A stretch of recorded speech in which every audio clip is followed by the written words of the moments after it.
We have the first 4 weeks for the Cleveland Browns. Here you go. Week number 1, Sunday, opening up with the Ravens. How about that? So that shoots that theory of non-divisional opponents.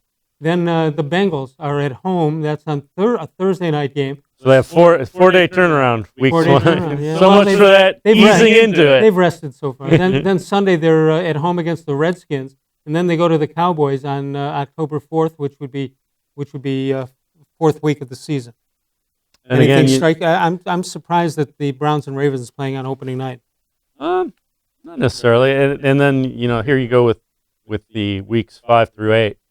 And again, what I think you're seeing a couple of weeks bunched together where they're playing NFC teams, and then they go back and it's back into the division. All right, let's go to week 5 through 8. On Sunday, 10-11, you've at home against the Colts. Then you go to the Steelers on week 6, and that's a Sunday also. It doesn't say Sunday night. I'm assuming it will if it is a Sunday night. Then week 7 is a Sunday, and that is at the Bengals. Then the Raiders are here in Cleveland. That'll be on Sunday, November 1st.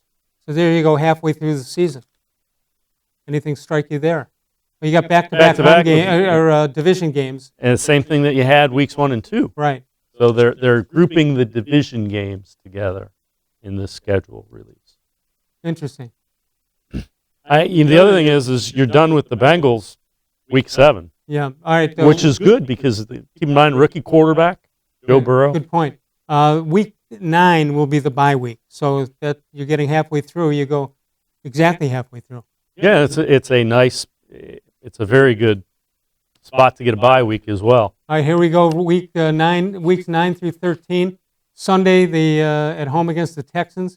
Sunday, the 22nd, at home against the Eagles. Then they go to the Jaguars on the 29th, and the Titans. That'll be on Sunday, the 12th. So far, no Monday night game, and we don't know about the Sunday games. Could be a Sunday night game in that batch that has been already put out there. And they do get their Thursday night game, which everybody has a Thursday night game, Thursday night, week 2, which is going to be interesting. New head coach, new defensive scheme. You get 4 days to game plan between weeks 1 and 2. Well, if you don't win game 1, that makes it an awful long week and a half. Yep. Getting ready for the Bengals. We should have the rest of the schedule coming up shortly. And what are we missing? We're missing a Pittsburgh home game, right? Yep. And, well, here it is. Week 14, Monday Night Football at home against the Ravens.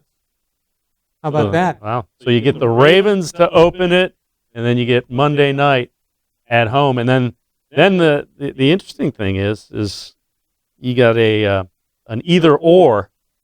So that's got to be a Saturday when they have a Saturday game. So the Jets may be flexed to a Saturday because last 2 weeks, don't forget, they go to the Saturday games. Right, and you got 2 games in a row on the road, both in New York, in the same stadium. And you finish with the Steelers. And you finish at home against the Steelers on the 3rd.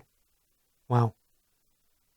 Well, all right, your reaction. It's interesting. It lines up. The biggest concern that I would have is you go Sunday to Thursday, so you've got the quick turnaround. You surprised there's no Sunday night game, or we don't actually know that yet? No, not really. You got a Monday night game, and then you got a Thursday game. They had the primetime games where they were all over the board with last year. They just couldn't get enough of Cleveland. Right, and they're not as highly hyped because of the 6-10 record. You have other storylines. They've moved on. Tom Brady in Tampa Bay is now a national story. So you open up in the division against the Cincinnati. Right. And then there's 2 weeks where it looked like they were NFC games. So it'll be interesting to see, is that across the board? So if you need to collapse those, you collapse the 2 games in weeks 3 and 4. Yeah, whatever. If they have to get rid of some games, at least it doesn't mess up the equity of who you're playing and for playoff purposes. Although they're adding 2 playoff spots anyway, so I don't know what that matters. All right, go ahead. It'll be interesting to see because if they in fact do have to collapse games, there is no balance in the schedule then. There's going to be a competitive advantage one way or another if you end up collapsing games.